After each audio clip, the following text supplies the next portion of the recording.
मंत्रिमंडल में ये मंत्रालय संभाला था, पहली मीटिंग के अंदर ही मैंने अधिकारियों को कह दिया था कि हम क्वालिटी के साथ कोई समझौता नहीं करेंगे। कहीं भी अगर कहीं क्वालिटी में कोई कमी पाई जाती है तो जो भी उसके लिए जिम्मेदार होगा, चाहे अधिकारी है, चाहे कर्मचारी है, चाहे काम करने वाली एजेंसीज हैं, हमेशा उनको भी ब्लैक लिस्ट करने का काम करेंगे अगर कोई गलत कोई काम करता है तो। और अधिकारियों के ऊपर भी सख्त एक्शन होगा अगर कोई भी इस तरह की कोताही बरतता है तो।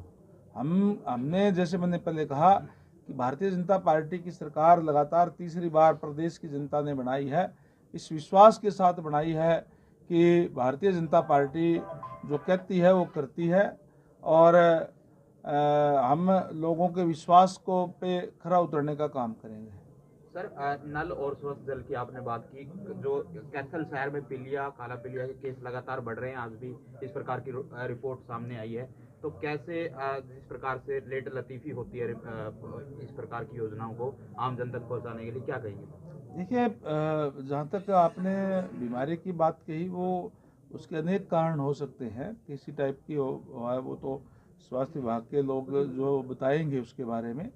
लेकिन जहाँ तक पानी की बात है, जहाँ भी सुधार की ज़रूरत है हम सुधार करेंगे और आने वाले समय के अंदर आप देखेंगे कि हर जगह पे हमने जो लोगों से कहा है उसको हम पूरा करने का काम करेंगे। हर घर में नल और नल में स्वच्छ जल जो हमने कहा है उसको हम पूर्णतः लागू करने का काम करेंगे। सरकार किसानों की बात नहीं मान रही, किसानों का कहना है लगातार बॉर्डर पर जो है वो आपस में भिड़ंत की स्थिति बनी है, क्या कहना चाहिए? देखिए, जहाँ तक भारतीय जनता पार्टी की बात है, जहाँ तक हरियाणा सरकार की बात है, हम 100% फसलों को खरीद करने का काम कर रहे हैं।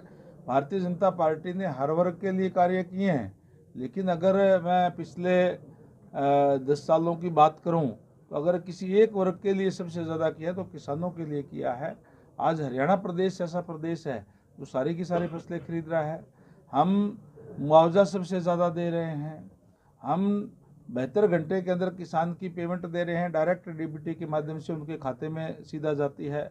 फिर भी किसानों की मांग पे जो उन्होंने कहा था कि हमारी कोई शिकायत के लिए कोई कमेटी बनाई जाए, माननीय उच्च न्यायालय के जो रिटायर्ड जज हैं नवाब सिंह जी, उनकी अध्यक्षता में एक कमेटी भी बना दी है ताकि वो किसानों की कोई भी शिकायत होगी तो उसको अपने बता सकते हैं और उसका निवारण करे। तो मैं समझता हूँ कि हरियाणा सरकार की तरफ से कोई ऐसी बात नहीं है। पंजाब की बात अगर है तो पंजाब के मुख्यमंत्री भगवंत मान जी को उनको किसानों की बात सुननी चाहिए, उनकी माननी चाहिए। हरियाणा प्रदेश तो पहले ही ऑलरेडी हमारे यहाँ हमने जो लागू कर दी है।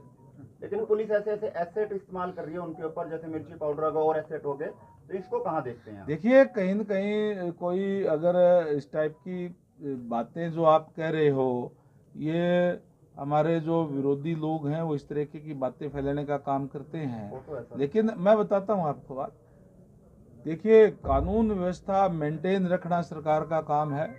लॉ एंड ऑर्डर की स्थिति ना बिगड़े, इसकी इजाज़त किसी को नहीं दी जा सकती कि लॉ एंड ऑर्डर की स्थिति बिगड़े। पहले भी किस तरीके से जो दिल्ली के अंदर जब आंदोलन हुआ था और लाल किले पर गए थे, क्या वो बात अच्छी थी? तो इस तरीके की इजाज़त तो किसी को नहीं दी जा सकती। हाँ, हम किसानों के साथ हैं, भारतीय जनता पार्टी किसानों के साथ है। हमने सारी उनकी बात मानी भी है और आगे भी भारतीय जनता पार्टी किसान के साथ है। भारतीय जनता पार्टी इस बात के लिए प्रतिबद्ध है कि किसान की आय बढ़े और भी उनको सुविधाएं देने का काम भारतीय जनता पार्टी की सरकार करेगी।